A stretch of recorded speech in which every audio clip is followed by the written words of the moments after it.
Welcome to Heartbreak Chronicles. Art has always been Natalie's passion.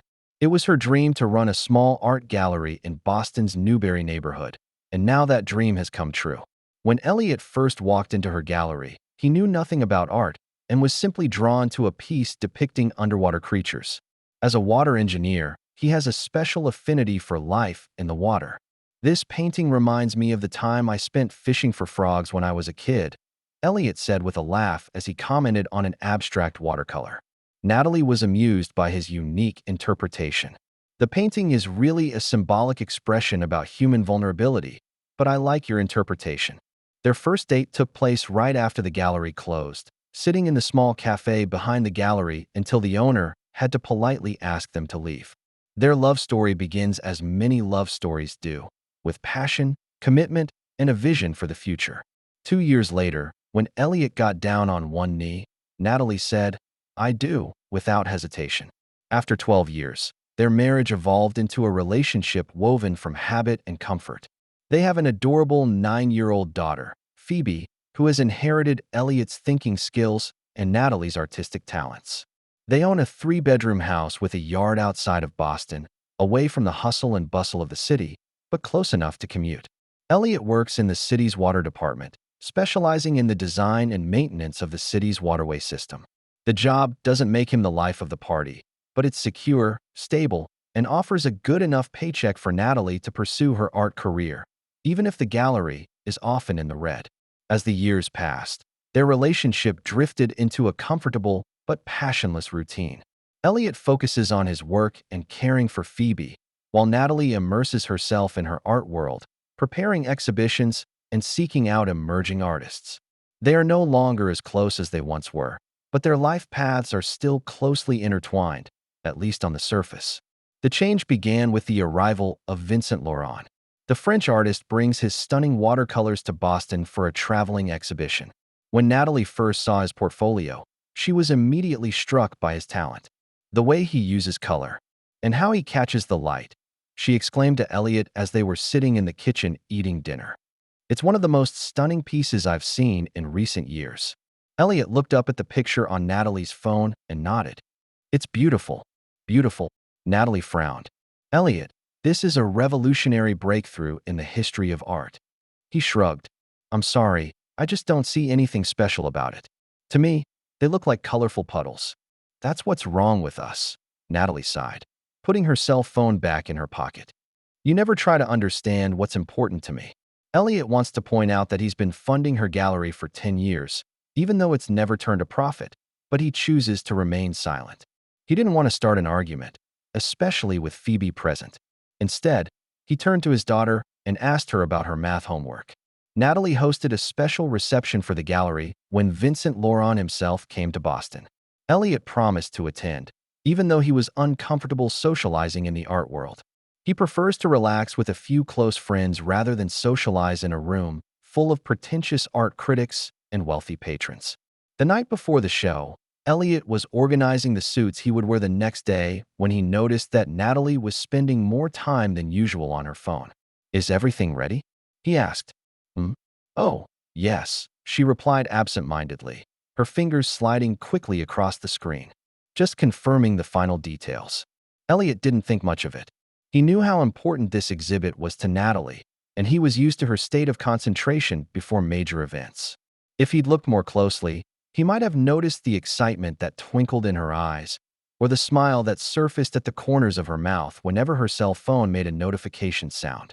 But he didn't notice these details, just as he didn't notice that their marriage was quietly disintegrating. The gallery was packed on the night of the exhibition. Vincent was the star of the evening, and his curly black hair and English with a French accent had the women in the audience, including Natalie, swooning. Elliott dutifully stood by his wife's side, smiling during introductions and doing his best to give insights into the art. When Elliott goes to get a drink, he overhears a conversation. "Are they really a couple?" a woman asked, her voice slightly shrill from the champagne. "Yes, been married for over 10 years, another voice replied. "Unbelievable, isn't it? No match at all. She's so vibrant and talented, and he, well."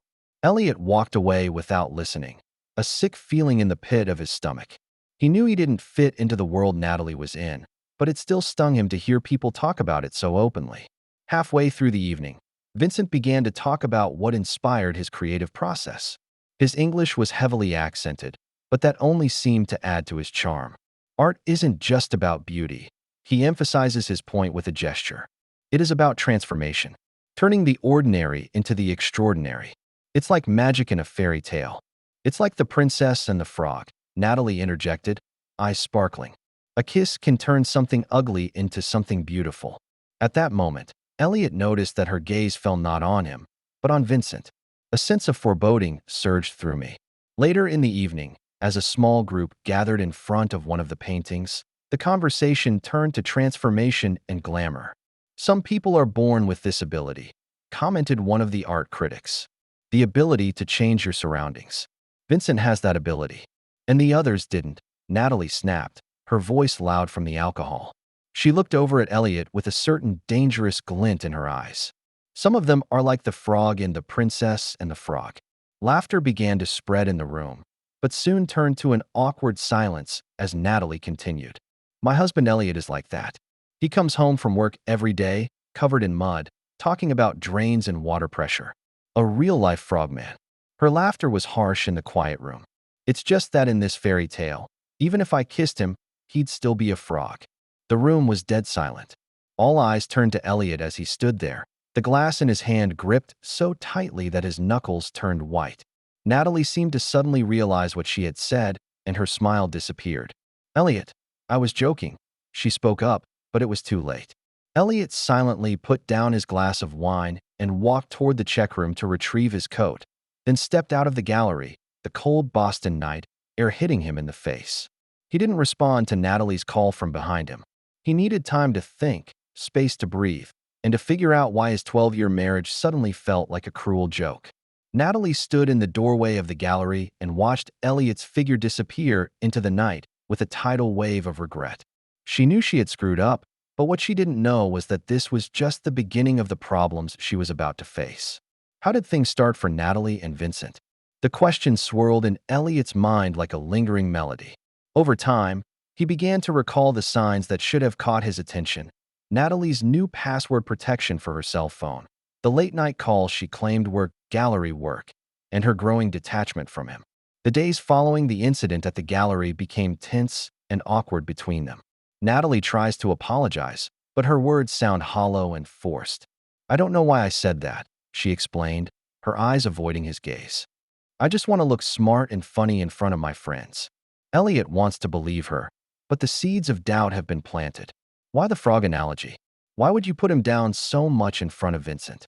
And why, as he walked out of the gallery, did he see Natalie and Vincent exchanging glances, as if they were sharing a secret that only they knew? He began to notice the subtle changes. Natalie began to pay more attention to her appearance, buying new clothes and visiting the hair salon more frequently. She claimed it was for a career and to build an image in the art world, but Elliott suspected there were other reasons. However, he did not question her directly, partly because he's afraid of the answers he'll get, but more because he wants to protect Phoebe. Their daughter was the center of his world, and he didn't want to disrupt her life with his suspicions. One Thursday afternoon, Elliott leaves work early to pick up Phoebe from school and take her to her favorite ice cream parlor. As they sit there and Phoebe happily licks her chocolate sundae, she inadvertently provides the clue Elliott has been looking for. Daddy, she said suddenly, why does Mommy's friend Vincent always come to our house? Elliott felt his heart race, but kept a calm expression. You mean when I'm working? Phoebe nodded. He's been here 3 times in the last week. They always close the door to the drawing room. Mom said they were discussing art, but they were laughing so loud it didn't even look like they were discussing art. Elliott felt a wave of nausea.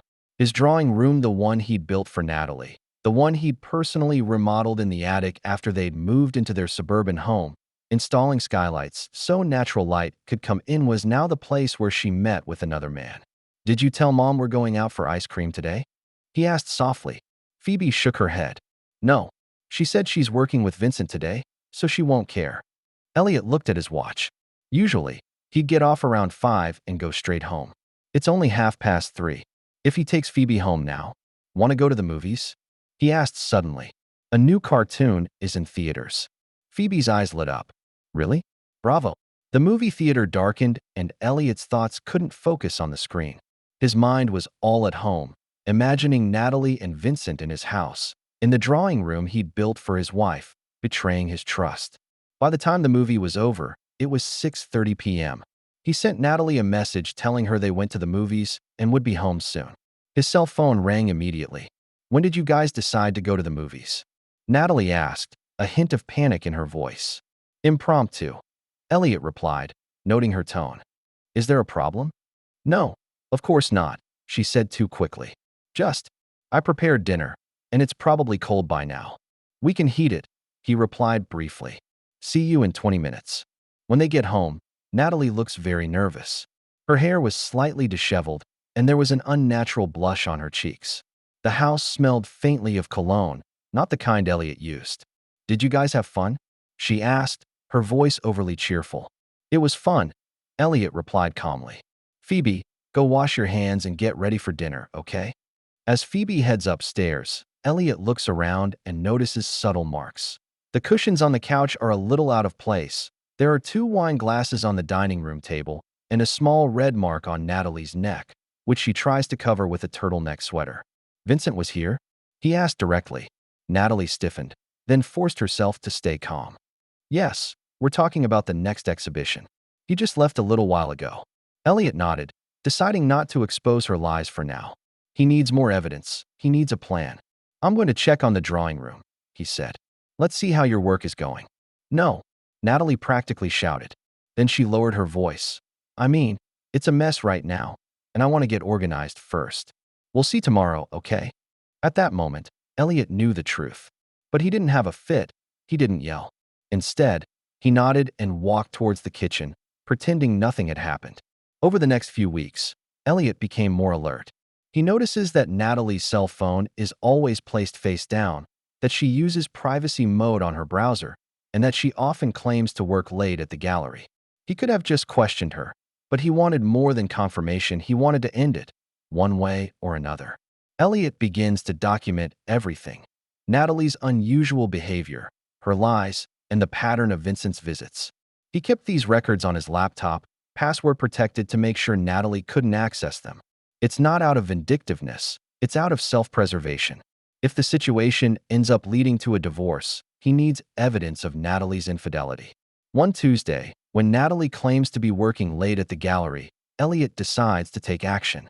He arranges for Phoebe to spend the night at a friend's house, and then begins his own investigation. He didn't stalk Natalie. That would be an invasion of privacy and possibly illegal. Instead, he returned home and went straight to the studio. He rarely entered the space, respecting that it was Natalie's territory. But now, he had good reason to break that rule. The studio looked normal: canvases, paints, brushes in place. But as he looked more closely, he noticed a few incongruities: a belt on the couch that didn't belong to Natalie, a bottle of unseen red wine sitting on a small table, and a few black curls on the floor that were distinctly different from Natalie's light brown hair. The most disturbing discovery was a stack of sketches hidden in the back of Natalie's portfolio. Elliott picks them up and realizes that they are sketches of Vincent, not works of art, but portraits of the man himself. Natalie draws Vincent's face, hands, and body parts with an intimate familiarity, the kind of closeness that can only come from someone who really knows someone. The last sketch sent a wave of vertigo through Elliott. It was a portrait of Vincent and Natalie together, embracing each other, obviously copied by Natalie from a cell phone selfie. In the background is a hotel room that Elliott recognizes as a luxury hotel in downtown Boston. He took pictures of the sketches and then carefully put them back in place. He didn't look for evidence on his cell phone because he knew that accessing her phone without permission could be illegal. But he had found everything he needed to know. The revelation left Elliott completely devastated, but he didn't let his emotions dictate his actions. Instead, he begins to formulate a plan, not to retaliate, but to end the relationship in the most dignified way possible, while ensuring that Phoebe suffers the least amount of damage. When Natalie came home the next morning, she looked exhausted, but also inexplicably radiant. She claims to have worked all night at the gallery preparing for the upcoming show. "How's the exhibit coming along?" Elliott asked, his voice calm. Very well, she replied, avoiding his gaze. Vincent's new work will take center stage. They're really special. I believe it does, Elliott replied, trying to control the tremor in his voice. You know, I've been thinking about our conversation, the one at the gallery that night, about the frogs. Natalie froze. Elliott, I've apologized for that. It was just a stupid joke. No, it's not just a joke, is it? He asked softly. It's a window into how you really feel. She turned around, a wary look in her eyes. What do you mean? I mean, Elliott took a deep breath. I know Vincent is more than just your artist. I know you're together. Natalie starts to deny it, but Elliott holds up his hand to stop her. Stop lying, Natalie. I've seen the evidence. The sketches, the bottle of wine, and his voice choked a little. And Phoebe telling me he used to come to the house when I was away. Natalie turned pale. You went through my stuff? In my own house? Yes, I did. After I suspected my wife of cheating on me? Yes, I did.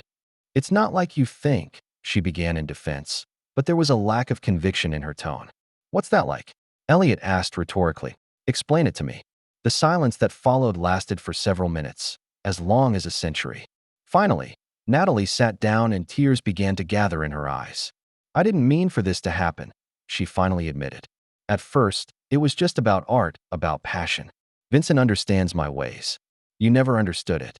So it's my fault. Elliott's voice was full of pain. Because I don't appreciate your art enough. You go find someone else to warm your bed? That's not true, Natalie protested. You were always so. Actual. Always talking about bills, home loans, and Phoebe's college fund. When was the last time you asked me how I was feeling? Asked me about my dreams and aspirations? Elliott felt a surge of anger come over him. So it's my fault that I work hard to ensure our family's financial security and care about our daughter's future? Tell me, Natalie, does your new lover pay your gallery rent? Was he there when Phoebe got sick? Or did he just show up, say something flowery, and take you to bed? Natalie's tears flow freely now. You don't understand. It's not just about sex. Vincent makes me feel alive, makes me feel seen. And I make you feel like you're married to a frog. Elliott concluded bitterly. Silence descended again, broken only by the sound of Natalie sobbing. Finally, Elliott took a deep breath. I need you out of the house, he said calmly. At least for a while. I need to think. I need to figure out what to do next. Most importantly, I need to figure out how I'm going to explain all this to Phoebe. Natalie looked up at him with surprise in her eyes. You're kicking me out. Yes, Elliott replied firmly. I can't stand living under the same roof as someone who betrayed me. You can go to Vincent's or wherever, but you can't stay here tonight. But what about Phoebe? She'll be with me, Elliott said. Until we decide what to do next. Natalie wanted to argue, but she saw the determination in Elliott's eyes and knew it was impossible to argue. She nodded silently and went upstairs to pack a small duffel bag before leaving their home, the door closing softly behind her. Elliott stood there, feeling a strange calm. He had learned the truth, faced reality, and now it was time to decide how to respond. He picked up his cell phone and dialed the number of his most trusted friend, Darren. Darren is not only his longtime friend, but also an attorney. I need your advice, Elliott said, his voice much steadier than he felt, on how to handle a divorce. The first night after Natalie left was the hardest. Elliott has to explain to Phoebe why her mom won't be coming home for a while, trying to find a way to do it without lying or overburdening her. Mommy and Daddy need some time to think separately, he explained as calmly as he could. Adults do that sometimes. Is it because you had a fight? Phoebe asked, her keen eyes seeing through the surface of his calm. In a way, yes, Elliott admitted. But it's not your fault. Remember that. It's totally about Mom and me. Is it because of Vincent? She asked suddenly, surprising Elliott. Why do you ask? Phoebe shrugged. I heard my mom talking to him on the phone. She says she loves him, not like she loves you. What does that mean? Elliott felt a tingle, but he stayed calm. That means adult relationships can get complicated sometimes. But I promise you that no matter what happens, Mommy and I will always love you. The next few weeks were a gloomy time for Elliott. He continues to go to work, take care of Phoebe, and try to keep his life as normal as possible. But deep down, he feels a sense of betrayal and anger that he has never felt before. He meets with Darren to discuss the details of the divorce, gather evidence, and consider custody issues. Meanwhile, Natalie seems completely invested in her relationship with Vincent. She asked to see Phoebe via text message, but rarely mentioned her relationship with Elliott or the future of their marriage. One day, Elliott stumbled across a photo on social media showing Natalie and Vincent dining intimately at an upscale restaurant, obviously celebrating something special. This photo is tagged New Beginnings, and the location is their favorite anniversary restaurant. At that moment, Elliott felt his last glimmer of hope dashed. It's not just Natalie's betrayal of him. It's the recklessness with which she displays her new relationship so openly, with no regard for the effect her behavior has on Phoebe or Elliott. One night, after Phoebe has gone to sleep, Elliott sits in the kitchen, glass of whiskey in hand, contemplating his situation. His anger gradually shifted to a deeper emotion, a determination to settle. If Natalie can so easily erase their shared history, then he can start over, too, but only if justice is ensured. The next day, he contacted Darren and outlined a plan, not for revenge, but for justice and closure. I didn't want to ruin her life, Elliott explained, but I can't let her get away with it so easily, either. Darren nodded as he listened to Elliott's plan. Legitimate, reasonable, and effective. But are you sure this is what you want? Elliott closed his eyes and imagined the moment Natalie had laughed at him at the gallery, the look on her face when she had called him Frogman. Yes, I'm sure. The first step in the program is financial separation. Elliott contacted his bank to make sure Natalie could no longer access their joint account. He didn't take out all the funds. That would have been unethical and possibly illegal. But he made sure that she couldn't continue to use his earnings to fund her new life or gallery. Next, he contacted the gallery's landlord, a man he had known for years, as he was the one who had been paying the rent. He explained the situation and asked when the lease was due to expire. To his surprise, the landlord told him that the lease was actually 3 months past due, that Natalie had been making monthly payments, and that the last 2 months of rent were past due. She told me you were having financial difficulties, the landlord explained. Considering that you have been good tenants for many years, I didn't insist on a request. Elliott felt a chill run down his spine. Not only has Natalie betrayed him, she's been lying and hiding financial problems.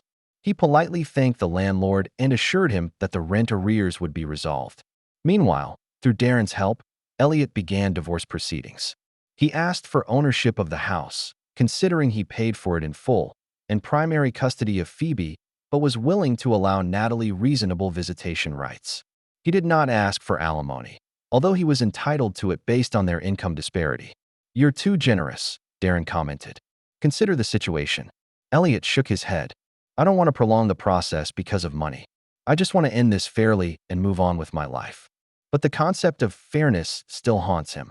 Not only did Natalie betray his trust, she humiliated him in public, in the most brutal way possible, in front of his friends and co-workers. Fairness seems to require some degree of balance. The third step in Elliott's plan involves Vincent's upcoming major exhibition at the Natalie Gallery. The show was publicized as a major event in the Boston art world, not least because everyone was now aware of the romantic relationship between curator and artist. Natalie even mentioned the relationship in an interview with a local art magazine, describing it as a creative connection between soulmates. A week before the exhibition, Elliott learned an important piece of information via social media. Several major art patrons and critics would be attending the opening. For Natalie, this is an important career opportunity that could determine the future of her gallery. It was then that Elliott received an unexpected visitor. Vincent's ex-girlfriend Isabel flies in from Paris and contacts Elliott. She learns about Vincent's new relationship through social media and wants to warn Elliott and Natalie. Vincent isn't what he appears to be, Isabel explains when they meet. He has a pattern.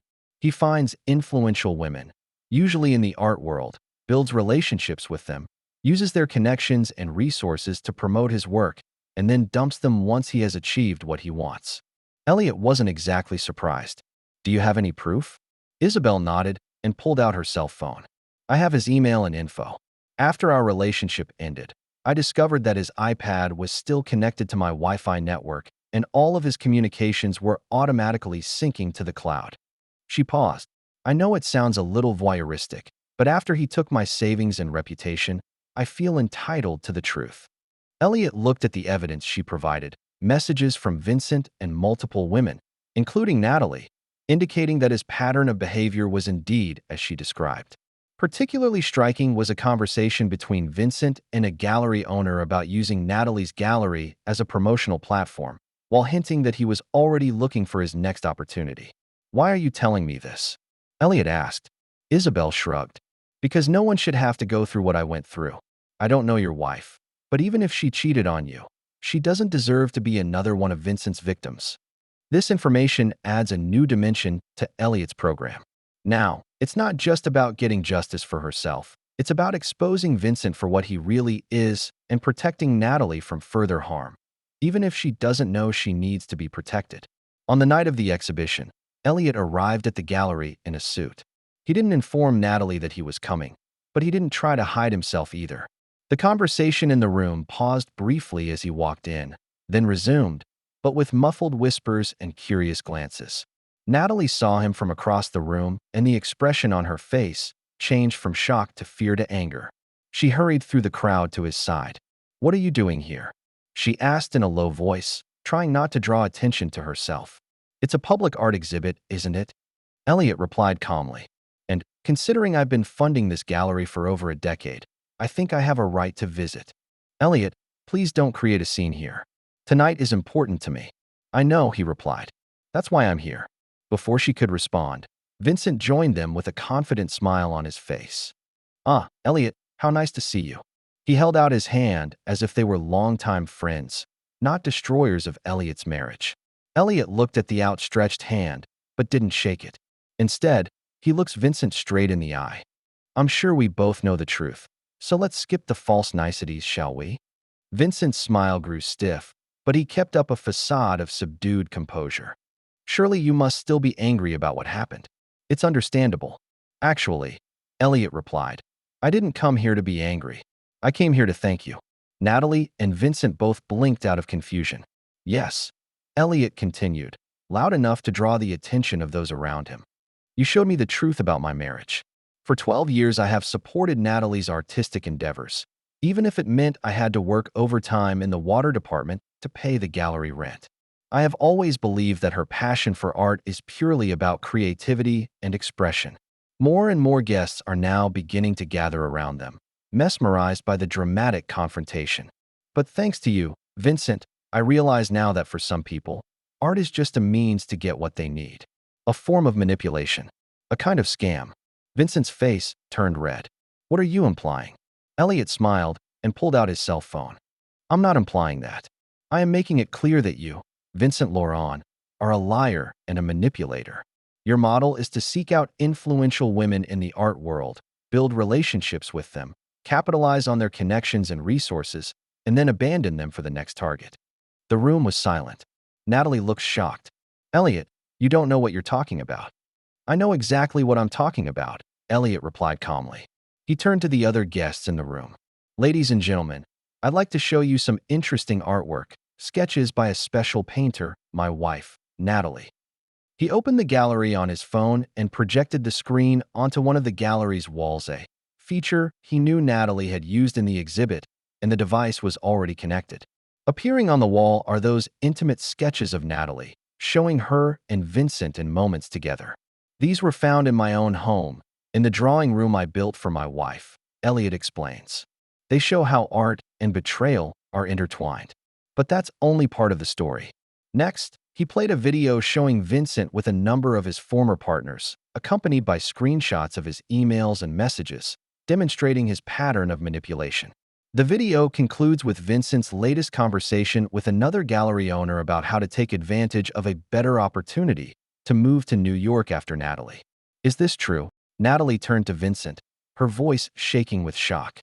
Vincent's face is bloodless. "Natalie, I can explain." But Natalie didn't give him that chance.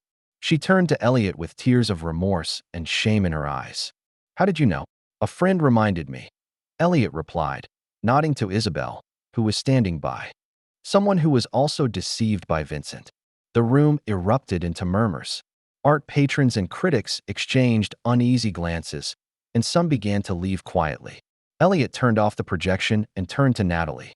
"I'm not here to ruin your evening or your career. I'm here to achieve balance." You humiliated me in front of your friends, calling me Frogman and claiming that even if you kissed me, I'd still just be a frog. Tonight, I showed you the other side of the fairy tale, that sometimes even the most charming prince can be a snake in human skin. He looked around at the surprised faces, then back to Natalie. The divorce papers are ready. I won't fight for your gallery or ask for alimony.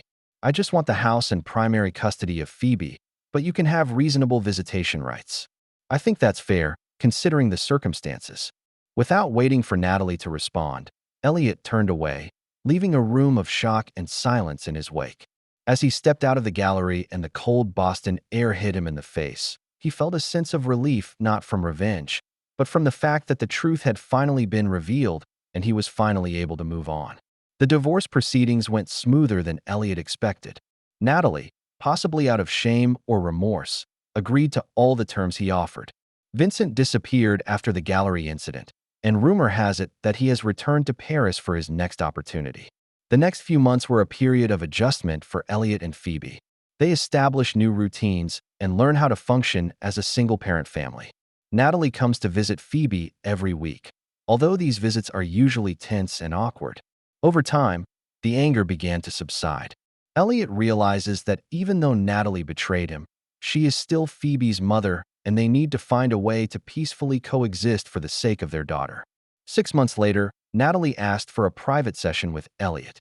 They meet at a neutral cafe, and it's their first real conversation without lawyers or Phoebe present. I owe you an apology, Natalie began, her eyes looking straight into his. Not just because of my infidelity, but because of how I treated you and humiliated you in public. Elliott nodded and waited for her to continue. I was drawn to Vincent's charm and passion for art, she admits. But most of all, I was fascinated by the attention he paid to me. He made me feel special, like I was the center of his universe. I forget all the things you've done for me, your years of support and love. Why did you talk about me like that the other night? Elliott asked, a question that had always bothered him. All that talk about frogs. Natalie's eyes were filled with shame. Because I tried to convince myself that our marriage was flawed and that you weren't good enough so that I could justify my behavior. I tried to portray you as the villain in my own narrative so I could be the hero. She sighed. But you were never the villain, Elliott. You've always been the one to support me, even when I didn't deserve it. Elliott felt a warmth well up in his chest, not of love, but of understanding and the beginnings of forgiveness. Thank you for telling me that. They continue to talk, discussing their marriage, their mistakes, and how they can move forward. When the conversation ended, they both felt a new clarity and acceptance. You know what's interesting about the Frog Prince fairy tale? Elliott said as they prepared to leave. In the original story, the princess didn't make the frog turn into a prince through a kiss. She practically threw him against the wall, and this act of violence broke the spell. Natalie looked at him, amazed at his knowledge. Sometimes, he continues, it takes a major shock, like being betrayed or forced to face uncomfortable truths, to make us truly become the best version of ourselves. A few weeks later, Elliott received a package containing a painting, rolled up and tied with a simple ribbon. When he opens it, he realizes it's one of Natalie's new paintings, a frog sitting on a lily pad, with a bright full moon behind it. The colors are bright and vivid, full of life and beauty. The enclosed card reads, sometimes a frog doesn't need to become a prince to be the hero of a story. Thank you for teaching me that, Natalie. Elliott smiled and hung the painting in his office. It became a reminder that he could find beauty and truth even in life's darkest moments. A year later, the Boston Water Department held a small dinner in Elliott's honor to celebrate his promotion to department head. Phoebe and Natalie were present to support his success. As he gave his acceptance speech, he looked at his ex-wife and daughter and felt a sense of calm satisfaction. One of the most important things I've learned in my life, he said to the room, is that true strength lies not in the kind of harm we can inflict on others, but in the kind of harm we can withstand and keep going. Like the water system I work with every day, life can sometimes be contaminated, disrupted, or even redirected. But as long as we remain honest and whole, water and life will always find its own way flow. After dinner, as they walked to their respective vehicles, Natalie stopped and said to Elliott, you know, you were never a frog. It's me. It's always been me. It was me who was trapped in my own insecurities and delusions and needed to be set free. Elliott looked at her and saw the sincerity in her eyes. Maybe we're all stuck in different ways. The important thing is that we're all free now. Yes, Natalie agreed. We're free. As Elliott drives home, Phoebe falls asleep in the back seat, contemplating the strange turns life has taken. Betrayal leads to liberation, pain leads to growth, and a cruel joke about a frog ultimately helps him find his voice and strength. He's not the one who needs to be kissed awake or thrown against a wall. He's always been the hero of his own story. He just needed this storm to realize it. And for Natalie, she learned the hardest but most valuable lesson of all. True love isn't about passion or romantic gestures. It's about respect, honesty, and supporting each other in the little things each day. As for Vincent, he finally got the ending he deserved. After word of his manipulative behavior spread through the art world, he found it increasingly difficult to find galleries or patrons willing to work with him. The last word was that he had returned to Paris and opened a small stall in Montmartre selling cheap Parisian landscapes to tourists, a far cry from the illustrious career he had once dreamed of. In all fairy tales, the truth eventually surfaces and the masks eventually fall off. In this modern fairy tale, there are no real princes or frogs, only people complex, flawed, imperfect people learning how to find their way again after betrayal and pain. Through Natalie's betrayal and Elliott's response, they both learn a valuable lesson. Never sacrifice long-term trust and respect for the sake of momentary passion or desire. Because once trust is broken, like a broken mirror, it may be repaired, but the cracks will always remain, reminders of past hurts and lessons learned. That's the end of today's story. For more captivating tales, hit subscribe and never miss an episode.